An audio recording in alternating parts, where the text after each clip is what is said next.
సర్వేశ్వరరెడ్డి గారికి 11-11-11 నాడు ఏసీబీ వాళ్ళు తలుపు కొట్టారు. ఆ తలుపు కొట్టిన తర్వాత ఏసీబీ వాళ్ళు ఎలాంటి ఆరోపణలు చేశారో ఒకసారి చూద్దాం.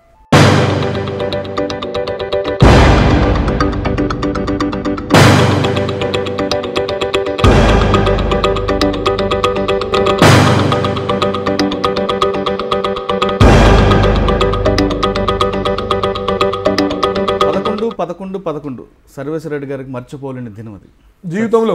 సర్వేశ్వరరెడ్డి గారి జీవితంలో మర్చిపోలేని దినం.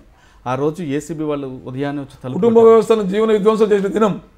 ఆ రోజు ఏసీబీ వాళ్ళు తలుపు కొట్టిన తర్వాత అతను చరిత్రలో పూర్తిగా మర్చిపోలేని సంఘటన జరిగింది. జీవన విధ్వంసం, కుటుంబ జీవన విధ్వంసం చేసిన రోజు అది. ఏసీబీ అనేది such organisation, anti corruption bureau. ఆ బ్యూరోకు ఉన్నటువంటి పరిధిని దాటి ప్రవర్తించినారు. అంటే ఏం చేశారు ఆ రోజు మార్నింగ్ వచ్చి 4:30కి వచ్చింది Murali. 4:30 see time how it is. అప్పటికే వాచ్ చేస్తున్నారు, వెనుకొస్తున్నారు, తిరుగుతుండ్రు, పోతుండ్రు, అన్ని చూస్తుంటే నవ్వుకుంటుంటే నేను అడిగాను ఆ రోజు ది గ్రేట్ సంపత్ కుమార్ను, తప్పుడు కేసుల సృష్టికర్తను అడిగాను. 15 days కింద వచ్చేది 15 రోజులు లేట్ ఎందుకు చేసింది సార్ అని. నీకు తెలుసా అన్నాడు. నాకు ప్రతి ఒక్కరు తెలుసు అన్నాడు. ఎందుకంటే ఎగ్జాంపుల్ చెప్తున్నా మురళి, ఏసీబీ రెడీ అయ్యే ముందు అక్కడ ఒక ఎస్బీ ఎంక్వైరీ చేస్తారు, సీక్రెట్ ఇన్ఫర్మేషన్ ఉంటుంది.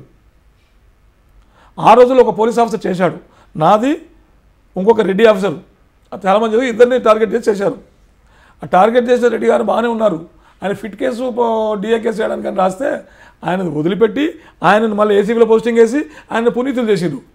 అంటే నా కేసులో కేసు మేడౌట్ కాదని రాసిండు క్లియర్గా. Officer still is alive. ఆయన విన్న తర్వాత కూడా ఆ ఆఫీసర్ని కూడా తర్వాత ఇట్లా రాస్తామని చెప్పేసి తప్పుడు కేసులు ఇచ్చేసి సస్పెండ్ చేసిన రోజులు ఉన్నాయి. అంటే ఏసీబీలో జనరల్ బయటకు రాదు కదా, అంతా ఏ విధంగా బయటకు వచ్చింది? నేను police officer Murali, I'm having my own roots. You are forgetting that I'm a police of that time. ఒక పోలీస్ ఆఫీసర్గా నాకుండే స్కిల్స్ నాకుంటాయి, నాకుండే ఇన్ఫర్మేషన్ నాకుంటారు. ఇన్ఫర్మేషన్ సిస్టమ్ సీక్రెట్, సోర్స్ అనేది చెప్పు, సోర్స్ సీక్రెట్ కదా. No court is having jurisdiction to question the source. ఇంకా పోలీస్ ఏదో ఆడతారు, నాకుండే ఇన్ఫర్మేషన్ నాకుంది. అండ్ 4:30కి రావడంతో ఇల్లు డోర్ కొడితే నేను వస్తున్నాడు తెరవడానికి, తన్నీరు తాగితే డోర్ ఇరిగిపోయింది, లాచ్ ఇరిగిపోయింది, పలిగిపోయింది. దూసుకొచ్చి ఈయన సంపత్ కుమార్ గారు ది గ్రేట్ ఫాల్స్ కేసెస్ సృష్టికర్త, చట్టాన్ని బ్రేక్ చేసి తప్పుడు కేసులు అంటే వారికి వారే నిష్ణాతులు. రిటైర్ అయిన తర్వాత కాంట్రాక్ట్ ఎంప్లాయీ. నేను సార్ రండి కూర్చోండి సార్ ఇన్వైట్ చేశాను. నేను ఆయన ఏసీబీ జాయింట్ డైరెక్టర్ అన్నాడు.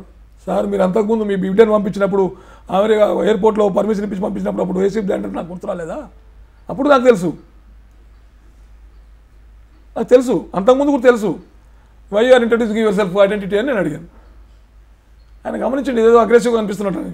కూర్చోండి సార్ అని ఇన్వైట్ చేసి కూర్చున్న తర్వాత ఒక భయానక వాతావరణం, తుపాకులు, చుట్టుముట్టు 40 మంది. నేను అంతర్జాతీయ ఉగ్రవాదిని, 4 అంతస్తులకు జంప్ చేసి 3 ఇళ్ళు దాటెళ్తా సూపర్ మ్యాన్ లేక, కింద గన్నులు పెట్టుకొని డోర్ కాడ గన్నులు పెట్టుకొని.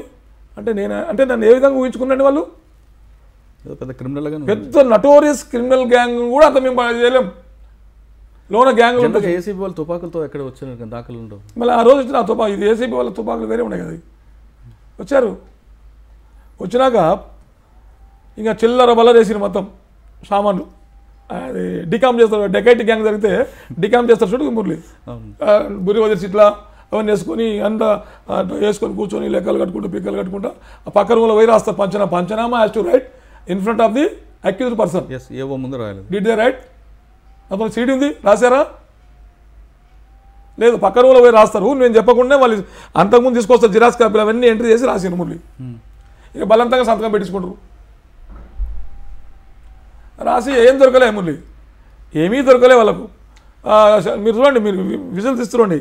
ఒక 5-6 పనికి మళ్ళీ ఫెయిల్ అయిన సెల్ ఫోన్లు అన్నిట్లో జమ చేసి ఇలా పెట్టి 11,000 రూపాయలు దొరికినాయి. 14 తులాల బంగారం, 11,000. That was my greatest disproportional property those days. DA కేసులో మీ ఇంట్లో 11,000 రికవరీ. 11,000, 14 తులాలు. మనం చరిత్ర చూడండి, ఇప్పుడు జరుగుతున్న డిఏ కేసు చూడండి. ఆల్రెడీ ఇన్ఫర్మేషన్ వచ్చింది కాబట్టి మీరు దాచి ఉండొచ్చు కదా. ఉంటే కదా దానికే ఉంటే వాళ్ళకి 19 బృందాలుగా విడిపోయినరు. నా సెల్ ఫోన్ ట్యాప్ చేసుకుంటూ 6 నెలలు ట్యాప్ చేసుకుంటుండి 110 మందిని ఇంట్రాగేట్ చేసిండ్రు, 1000 మందిని టార్చర్ చేసిండ్రు. ఇంతమంది ఇందులో దొరకంది మరి నేను ఎక్కడ దాపెడతా? అండర్ పాతాల లోకం దాపెడతానా, లేకుంటే ఇంకెక్కడన్నా ఆ స్కైలో పోయి దాపెడతానా?